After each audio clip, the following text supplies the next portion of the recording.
So, ayan guys, ang stick.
Yung tubig ay yung oil.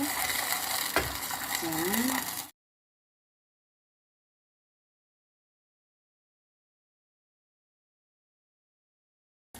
So, now, lagay mo lang siyang ganyan. So, oil yan, guys. Ganito yung pagluto ng lola ko sa Hong Kong. So, tinanggal ko na yung tubig dito sa fish. Para yung oil, saka soy sauce lang yung yung sauce nitong fish na to. Ayan. So, ayan na siya, guys. Yung sa loob pala, guys, nilagyan ko ito. Pero hindi, of course, yung mga Chinese hindi nila yan nilalagyan. Pero sa akin nilagyan ko just to remove some of the smell from the fish. So, ayan, guys. Ayan, masarap to, guys. Steamed fish with oil and soya sauce. Ayan. I-bake ko naman itong aking pampano. This is how I make my pampano.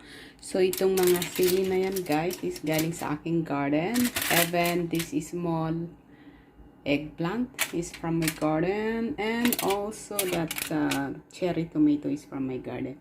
So, I have another 2 of cucumber. Gagawin ko din siyang salad later on, guys. And, tignan nyo yung mata, guys. So, yan. Fresh na fresh yung mata ng pampano. So, that's how big is pampano. Yan. Tignan natin ang kanyang result later on.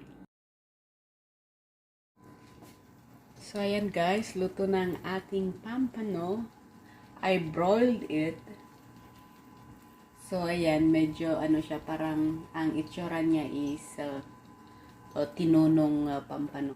Pero binake ko muna siya and then I broiled it para magkaroon siya ng kulay. Yan guys, di ba ang ganda niya?